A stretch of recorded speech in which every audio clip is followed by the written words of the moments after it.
Students, I'm sure that you might have had food and you're sitting in a very energetic way, isn't it? But from where does this energy come from?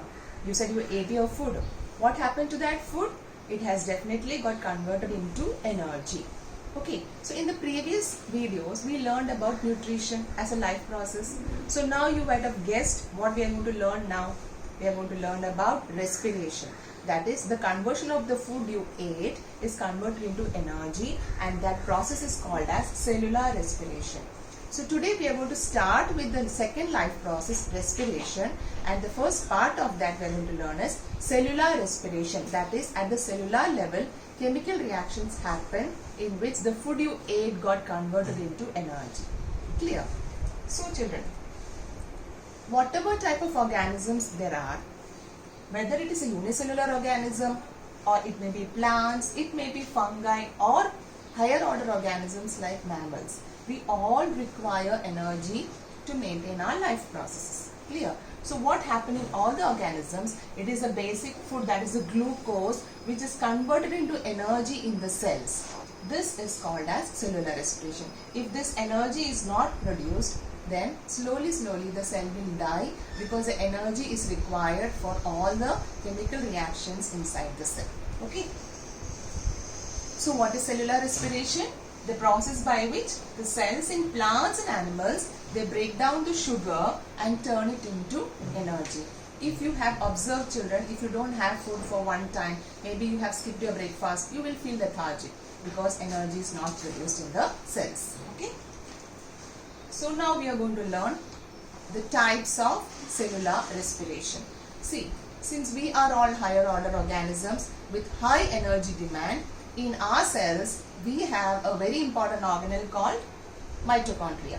Mitochondria is called as a powerhouse of the cell. You have learned it in 9th standard. Clear? So here the glucose converts into energy with the help of oxygen. That is, glucose is broken down in the presence of oxygen to release energy, and the byproducts are carbon dioxide and H2O, water, which is the waste product. So this process is called as cellular respiration.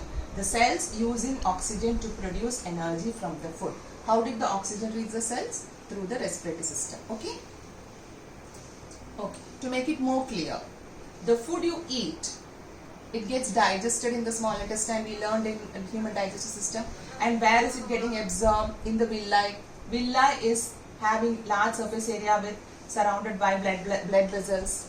Here the absorption of the glucose takes place, and the blood carries the glucose to the cells. You can see how the glucose is entering into the cells. Okay. So one raw material, glucose, has entered into the cell. Which is the second raw material? Oxygen. So oxygen, when you inhale oxygen, along with the mixture of gases, oxygen goes inside. And then we'll be learning about respiratory system in the next video. But understand, from the lungs, from the alveoli, the blood itself, that is the RBC, carries oxygen. You can see the RBC carrying the oxygen, and that also will reach into the cells. So these are the RBC cells you can see, which is the oxygen is diffusing into the cells. Once the RBC is removed from the, once the oxygen is removed from the RBC, you can see the color change. So this is oxygen carried by RBC here, and it is diffusing into the cells. So now in the cells we have both the raw materials, that is the glucose entering into the cell, and the oxygen. And remember, the glucose will remain in the cytoplasm, whereas the oxygen enters into the mitochondria. Remember, this is a very important point. Glucose remains in the cytoplasm. It's a very big molecule. It cannot enter into the mitochondria. We know mitochondria is a place where the energy production takes place, that is ATP production takes place. But glucose remains in the cytoplasm. The second raw material, oxygen, will enter into the mitochondria. Okay. Now we are going to learn into this is the main topic we are going to learn today, that is aerobic respiration. I told you cellular respiration is divided into aerobic and anaerobic respiration. Aerobic respiration requires the presence of oxygen. Now here, glucose has entered into the cells. It is a 6-carbon compound. I told you, in the cytoplasm, it gets converted into pyruvate, the 2 molecules of pyruvate. A 6-carbon compound gets converted into 3 carbon compounds, that will be 2 molecules, and energy is produced, that is 2 molecules of ATP is produced. Clear? This pyruvate will enter into the mitochondria. This is smaller than glucose. So this pyruvate will enter into the mitochondria, and in the mitochondria what is there? Oxygen. Okay, and in presence of oxygen, the main thing, that is 38 ATP is produced along with byproducts carbon dioxide and water. Clear? So this is the main step of aerobic respiration. That is, the first step is the breakdown of glucose to form pyruvate. Since it is breakdown, it's called glycolysis. This process is called glycolysis, which happens in the cytoplasm. The first step. Okay. Now these pyruvate molecules will enter into the mitochondria, and the second process takes place. That's called Krebs cycle, which you will be learning in higher classes. So two processes, glycolysis and Krebs cycle. Krebs cycle happens in the mitochondria, and it's because of the presence of oxygen you get 38 ATP molecules. Actually, it is 2 ATP molecules are produced in this glycolysis and 36 in the second process, but total we take it as 38 ATP molecules. And these are the byproducts, that is carbon dioxide and water. Okay, so you in the mitochondria you have learned in 9th standard, it has two membranes, outer and inner membrane, and it is in the inner membrane there are F1 particles, and it is here that Krebs cycle occur. Clear? So to just summarize aerobic respiration, the first step, you see, the glucose is converted into pyruvic acid. That process is called glycolysis. In the process 2 ATP is produced. Fine. This pyruvic acid enters into the mitochondria. Okay, and it will involve in Krebs cycle, and due to which energy is released. How many? 36. And byproducts are hydrogen, water and carbon dioxide. So a total of 38 ATP is produced in our cells. We are organisms of high energy demand. We cannot afford a respiration without oxygen. So we are depending upon aerobic respiration. In every cell of our body, everywhere it is occurring. Even when you sleep, aerobic respiration is happening, but not, it will be in a limited amount. Okay. Coming to the next one, anaerobic. From the word you can understand, anaerobic means absence of oxygen. Cellular respiration is divided into aerobic and anaerobic. Now here, this first step is the same. Glucose is converted into pyruvate. Of course, it is in the cytoplasm, and it is called glycolysis. So the first step is common in aerobic and anaerobic respiration. Now, they will not enter into the mitochondria. Clear? That is, this is happening. This is a process which happens in our body in the insufficient presence of oxygen. For example, when you are running a long way, suddenly you get muscle cramps, isn't it? Your muscle cells, inside your muscle cells, cellular respiration occurs, and so the muscles are helping you to run. But sometimes what happens is there's deficiency of oxygen. So in deficiency of oxygen, it's an emergency condition, and so our body will go to, for emergency condition, it will opt for anaerobic respiration. You can relate it to when a situation where you're going in your car, you're going for somewhere, and in between your petrol is over.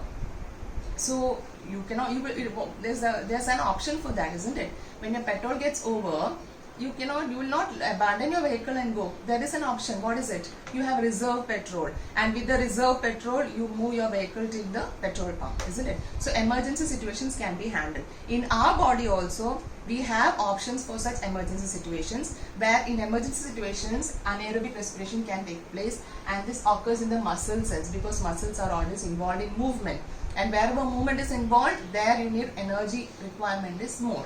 So after running for a long time, when the muscles doesn't get oxygen sufficiently, you are respiring, but oxygen supply is becoming lesser.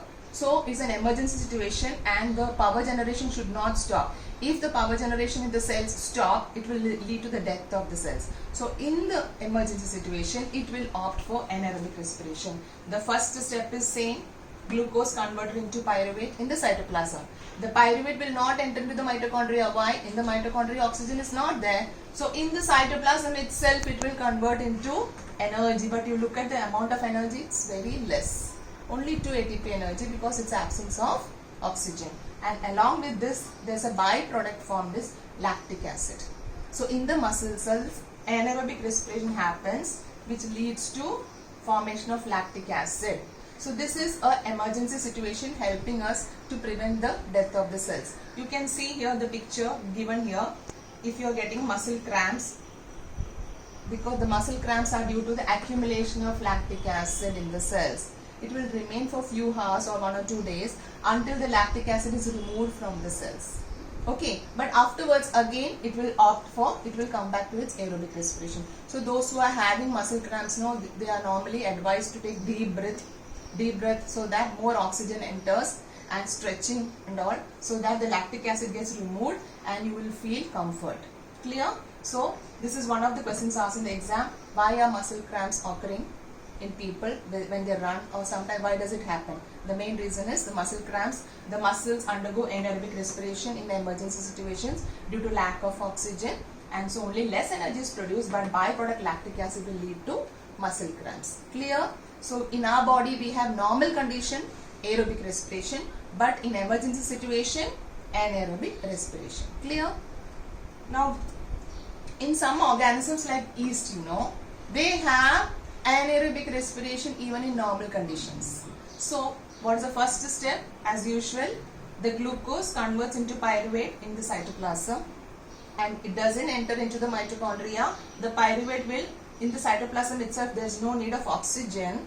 It will convert into 2-ATP. Anaerobic respiration produces only 2-ATP. But what are the byproducts? Ethanol and carbon dioxide. So yeast is a unicellular organism of low energy demand.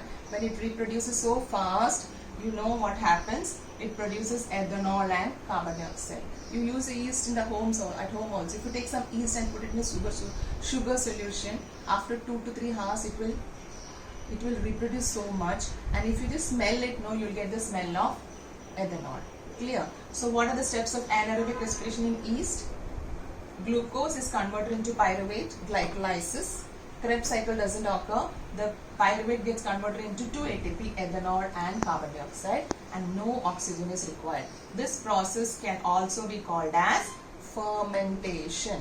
So in the exam they can ask you, give the process of fermentation. This flowchart itself is self-explanatory. They may ask you the anaerobic respiration in yeast. So this flowchart is self-explanatory, but don't forget to mention the locations here and the conditions. Clear? Okay. This is the examples. See, the yeast looks like this, and if you are putting in a dough, the dough will enlarge. Why does the dough enlarge? Because of the production of carbon dioxide. So that carbon dioxide is trapped in the dough, so it will become larger. And when you bake it, the carbon dioxide escapes, and you can see holes. When in the bread, cake and all, why do you see holes? That is a place where the carbon dioxide was trapped. It escapes when you bake the bread. So these are so many bakery items, cakes, buns, paos, all these are made by the use of yeast. It has a lot of importance in the food industry. Clear? See, these are some examples of other microorganisms also which do anaerobic respiration. Aspergillus, it's a fungi which will respire anaerobically. It is used to make soya sauce. Okay. Similarly, lactobacillus, of course you have heard about it. It's found in the curd. Here in curd formation also it is anaerobic respiration. And lactobacillus bacteria is used to make cheese and yogurt. You know yogurt is very healthy. The healthy bacteria are added into the curd. So these are all undergoing anaerobic respiration. Then Saccharomyces cerevisiae is a yeast, common yeast, which is used for making alcohol, that is beer, ethanol, breads. All these things are made by using this fungi, that is Saccharomyces cerevisiae. So these organisms all undergo anaerobic respiration and helping a lot in the food industry. Clear? So this is a flowchart given in your textbook, NCERT book. That is the breakdown of glucose by various pathways. Okay, glucose, a 6-carbon molecule in the cytoplasm, converts into 3 carbon molecules. 2 pyruvate molecules are formed. What is this process called as? Glycolysis. Now this pyruvate, if it is getting oxygen in mitochondria, in our cells, in our human cells, presence of oxygen converts into lot of energy, 38 energy molecules, carbon dioxide and water. During emergency situations, lack of oxygen in muscle cells, along with energy, lactic acid is produced. In organisms like yeast, oxygen is not required only.